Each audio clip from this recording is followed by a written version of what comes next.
Minister, we were talking about this earlier. Ultimately, the Prime Minister makes the final decision. Advisory board members have a recommendation and present candidates, but the ultimate decision seems to be made behind closed doors.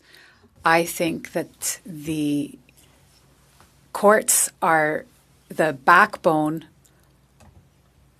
of a democracy in many regards. I also disagree with the way that this has been characterized earlier during the hearing, but given that the system happens rather behind closed doors and there isn't any debate, Minister, do you think that there is a different way that we could use? Having used the current system for a number of years now, could there perhaps be a debate in Parliament prior to a nomination? Could provinces be consulted? Could there be ways of making sure this decision is no longer made behind closed doors and that there is greater participation in this process? Selon moi, le processus So I think that the process we have is working. It is producing excellent candidates. Now, with respect to what you said about this being behind closed doors, the appointment hasn't been made. This is an act of public accountability and transparency in the decision-making process, which is a far cry from having the process completely finished before there's an opportunity for anyone to raise concern. I would always entertain ideas on how processes could be improved. I worry sometimes that taking things to a debate that must be adopted in the House could potentially turn what has historically been an independent process into a very political one. But if there are other ideas, I would not suggest that the process can't be further improved. Si vous permettez en quelques secondes pour Mme McTeer. If you just give me a moment for Ms. McTeer, the report you're going to publish, when's it coming out? Do you have an idea? I think it's in about 6 weeks. 1 month to 6 weeks is when we're planning to publish it.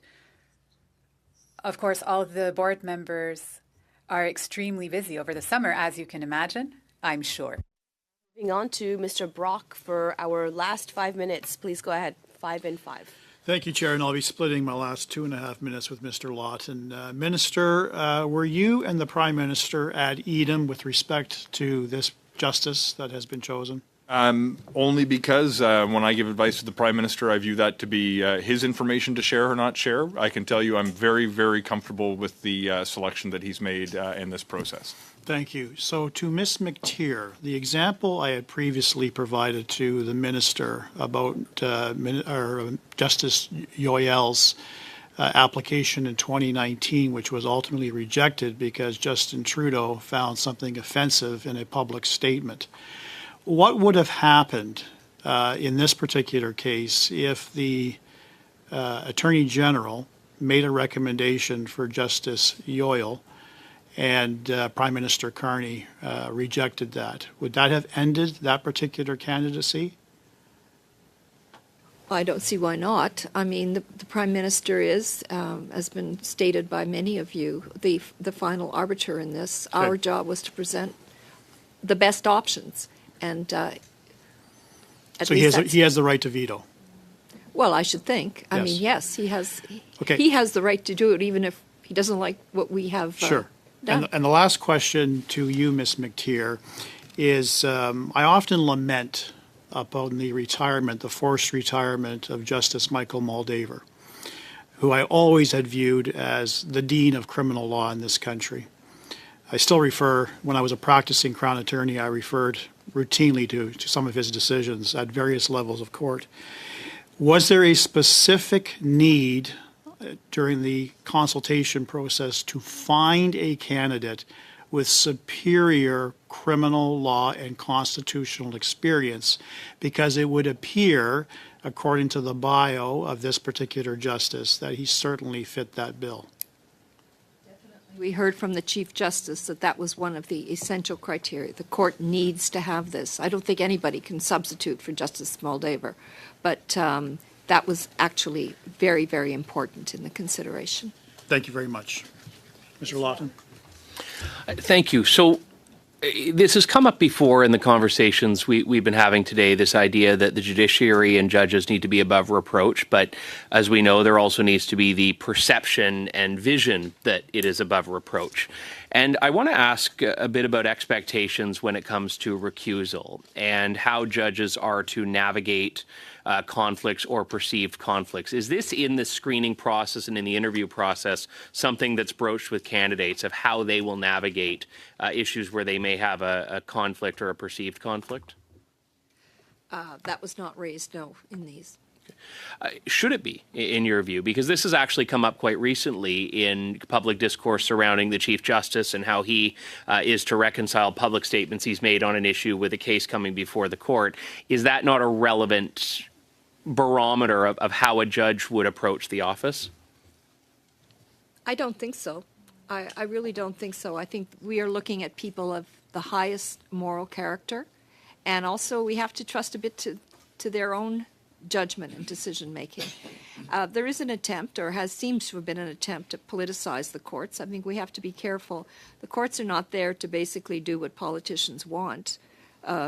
Parliament is sovereign. Parliament makes the laws. All the judges do is interpret the law. With respect to recusing yourself, if it's so outlandish, then of course there should be objections made. But generally speaking, they're not eunuchs. The members of the Supreme Court, they have opinions and views, and especially if it's something that was said before they even became, I think that's even more unlikely that they should be tempered or affected by that. Share that view, Minister, that how a judge will approach potential ethical questions or conflicts of interest is not a relevant consideration in the interview process or in the vetting process of a potential Supreme Court justice? Well, I think the issue of a reasonable apprehension of bias would be so heavily fact-dependent. I wouldn't necessarily think you would be able to uncover it in a general way through a process that's considering a person's character and integrity more broadly. Justice, how they navigate those issues, you don't think could be done without a fact scenario? Well, look, in the absence of a fact scenario to draw upon, with respect to Monsieur Joyal, for example, I can't think of an item other than judgments that he may have issued that are currently in an appeal period, which would be obviously a very different set of facts than you're thinking of. So I struggle just to see, without a huge objection to recognizing that you should make sure that there's not an apprehension of bias when you're taking a decision. I just have trouble figuring out how that would fit into the consultation process, given the very fact-specific nature of any claim of bias.